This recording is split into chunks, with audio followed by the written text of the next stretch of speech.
Hey everyone, a very welcome in social classes 9 to 12. आप सबका फिर से एक बार स्वागत है हमारे YouTube चैनल सोशल क्लासेस पे. आज हम आपको डिस्कस करेंगे क्लास 11 पॉलिटिकल साइंस का जो पहला chapter constitution how and why, उस चैप्टर का जो टॉपिक है हमारा inheritance of national movement. Okay, उससे पहले वाले टॉपिक हमने लास्ट क्लासेस में डिस्कस किया, जिसका वीडियो का लिंक हमारे इस चैनल पे मिल जाएगा. पार्ट 1, पार्ट 2, पार्ट 3 करके वीडियो का लिंक मिल जाएगा. ये वाला वीडियो आपका पार्ट 5 होने वाला है. उससे पहले भी हमने 4 पार्ट कंप्लीट किया है. उसका वीडियो इस वीडियो के लिंक में डिस्क्रिप्शन में आपको मिल जाएगा. ओके, उसका वो वीडियो पहले देखो, उसके बाद ये देखो. उससे पहले सब्सक्राइब कर लो यार, तुम लोग सब्सक्राइब नहीं करते. तुम्हारा सपोर्ट यार बहुत चाहिए हमको. तुम लोग यार सपोर्ट नहीं कर रहे हो. सपोर्ट नहीं करोगे तो कैसे होगा यार. सपोर्ट करो. आज हम पढ़ेंगे जो अपना है ये ओके द नेशनल मूवमेंट का जो इनहेरिटेंस, वो पूरा टॉपिक. चलिए शुरू करते बिना किसी देर. एकदम अच्छे से पढ़ेंगे. हाँ, कोई ऐसे चुपकन चपकी नहीं करेंगे. एकदम अच्छे से पढ़ेंगे, बहुत अच्छे से पढ़ेंगे, एकदम अच्छे से समझेंगे. ओके, चलिए देखते. But no constitution is simply a product of the assembly that produce it. देखिए यहाँ पे बोल रहा है कि ऐसा कोई कॉन्स्टिट्यूशन आज तक नहीं बना कि जो ऐसा होता है कि 4 लोग मिलके बैठ के कॉन्स्टिट्यूशन बना देंगे. कॉन्स्टिट्यूशन मतलब क्या है? ये एक देश को रिप्रेजेंट करेगा. ये एक देश का जो पावर है, देश के पास जो शक्ति है, पूरा शक्ति को रिप्रेजेंट करेगा. वो इतना आसान नहीं है कि ऐसे ही इच्छा हुआ रिप्रेजेंट कर दिया. इतना आसान नहीं, वो बहुत मुश्किल है. ऐसे ही कोई 4 लोग बैठ के रूल्स बना देते हैं, ऐसा पॉसिबल नहीं है. तो अप्रोक्सीमेटली इंडिया में तो ऐसा नहीं हुआ था. ओके, देखिए, an assembly as diverse as the Constitution Assembly of India could have never functioned there if the no background consequence of the main principle of the Constitution should ascend. देखिए, हमारा जो कॉन्स्टिट्यूशन है उसको बनाने के लिए जो हमारे लीडर्स, हमारे जो कॉन्स्टिट्यूशन मेकर बैठे थे, उन लोगों के पास बहुत एक्सपीरियंस था. वो लोग विथ लॉट्स ऑफ एक्सपीरियंस बैठे थे. ऐसा नहीं कि आके बैठ गए. उन लोगों ने जो फ्रीडम स्ट्रगल देखा, फ्रीडम के बाद फ्रीडम के लिए लोगों को कौन सा चीज़ सहना पड़ा, लोगों को कौन सा प्रॉब्लम हो रहा था, क्या हो रहा था, सब कुछ उन लोगों ने देखा था. Okay, in a way the constituent assembly was giving the concerns to shape and form that the principle it has inheritance from the nationalist movement. यहाँ पे बोल रहा है कि हमारे जो नेशनल लीडर्स थे, लाइक जैसे आप सरदार वल्लभ भाई पटेल देख लो, जवाहरलाल नेहरू देख लो, ये सब लोग किया. इन लोगों ने अपने आँखों से बहुत सारी चीज़ एक्सपीरियंस किया. उन लोगों ने अपने बहुत सारी चीज़ देखा.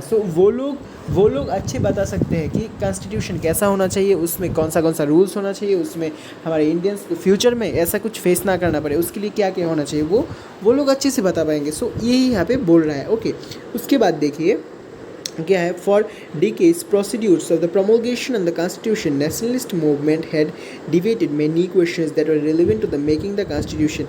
ओके, इसके लिए बहुत सारे लोग बैठे, 4 लोग, 10 लोग, 15 लोग, 20 लोग, 60 लोग, 70 लोग, बहुत सारे लोग बैठ के डिबेट हुआ, डिस्कशन हुआ कि कैसे होगा कॉन्स्टिट्यूशन, क्या होगा, कैसे. जैसे कि क्वेश्चन था the shape of the form of the government कैसा होगा, पार्लियामेंट्री फॉर्म होगा या प्रेसिडेंशियल फॉर्म होगा, कैसा होगा. उसके बाद होगा the value of the should uploaded, that means हमारे कॉन्स्टिट्यूशन में कौन सा वैल्यू अपलोड होना चाहिए. ओके, ऐसा बहुत सारा कुछ था जिस पे डिस्कशन हुआ, डिबेट हुआ. ओके, उसके बाद देखिए परहैप्स द बेस्ट समरी जो हमारे कॉन्स्टिट्यूशन का था, उसका सबसे ज़्यादा बेस्ट समरी निकल के आया ऑब्जेक्टिव रेजोल्यूशन. आप बोलेंगे ऑब्जेक्टिव रेजोल्यूशन क्या है? ये ऐसा रेजोल्यूशन है जो हमारे कॉन्स्टिट्यूएंट असेंबली को डिफाइन करते हैं. इस रेजोल्यूशन में आपके एनसीईआरटी के टेक्स्ट बुक में आप देख पाएंगे कि आपके एनसीईआरटी के टेक्स्ट बुक में ऑब्जेक्टिव रेजोल्यूशन दिया हुआ है. ऑब्जेक्टिव रेजोल्यूशन बताता है कि हमारे कॉन्स्टिट्यूशन कैसे बनाया जाएगा, कॉन्स्टिट्यूशन में कौन सा चीज़ रहेगा, किसको कितना राइट मिलेगा, किसको कितना अधिकार मिलेगा. ऑब्जेक्टिव रेजोल्यूशन हमारे कॉन्स्टिट्यूएंट असेंबली को एक राह दिखाती है, एक पद दिखाती है, जिसकी वजह से कॉन्स्टिट्यूएंट असेंबली जो है वो अपना काम अच्छे से कर पाए. उतना समझ गए आप लोग? समझ आ गया? ओके, अब देखिए अपना जो कॉन्स्टिट्यूशन असेंबली है उसमें कुछ चीज़ों का स्पेशल, दैट मीन्स जब वो लोग कॉन्स्टिट्यूशन बनाए थे, कुछ चीज़ों का स्पेशल ख्याल रखा गया, जैसे कि equality, liberty, democracy, sovereignty. Okay, ऐसे कुछ लोगों का खुद का जो आइडेंटिटी है, फंडामेंटल आइडेंटिटी जो है उसका, ऐसे बहुत सारी चीज़ों का क्या है, बहुत ध्यान रखा गया.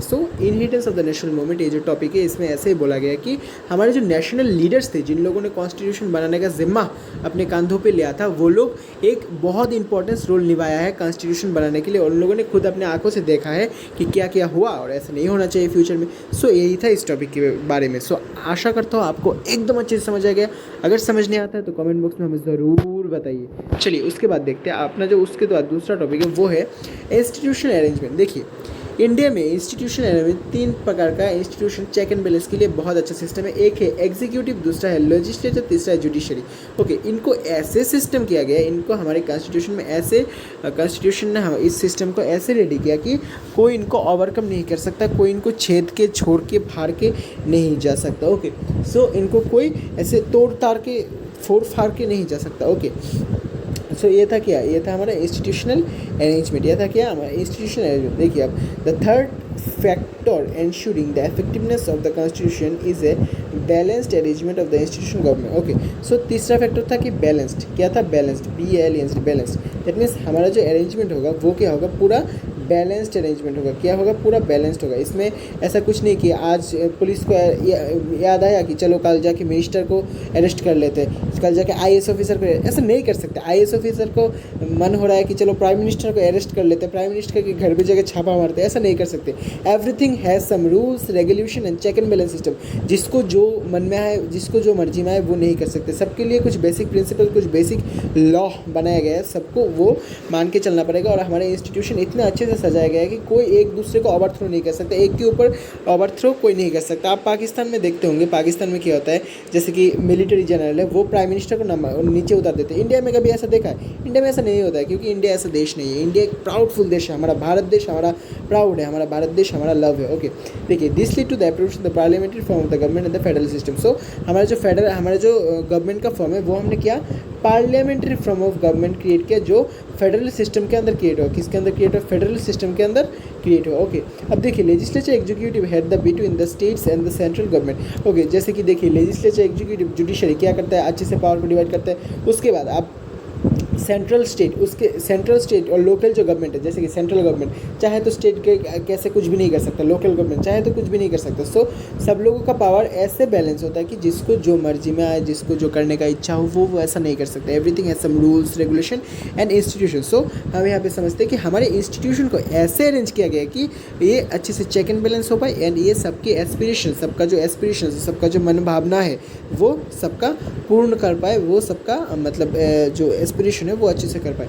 सो आशा करता हूँ इस वीडियो का आपको बहुत अच्छे से समझ आ गया। सो आखिरी जो टॉपिक होने वाला है हमारा इस चैप्टर का वो हम देखेंगे नेक्स्ट वीडियो पे। उस पे हम पढ़ेंगे पूरा जो हमारा कॉन्स्टिट्यूशन का कौन सा कहाँ से क्या लिया गया था वो पढ़ेंगे। उसके बाद हमारा ये चैप्टर खत्म होने वाला है। तो हमारे इस वीडियो को लाइक कर दो, सब्सक्राइब कर दो, अपने दोस्तों के साथ शेयर कर दो। ओह, तब तक के लिए very goodbye, thank you very much.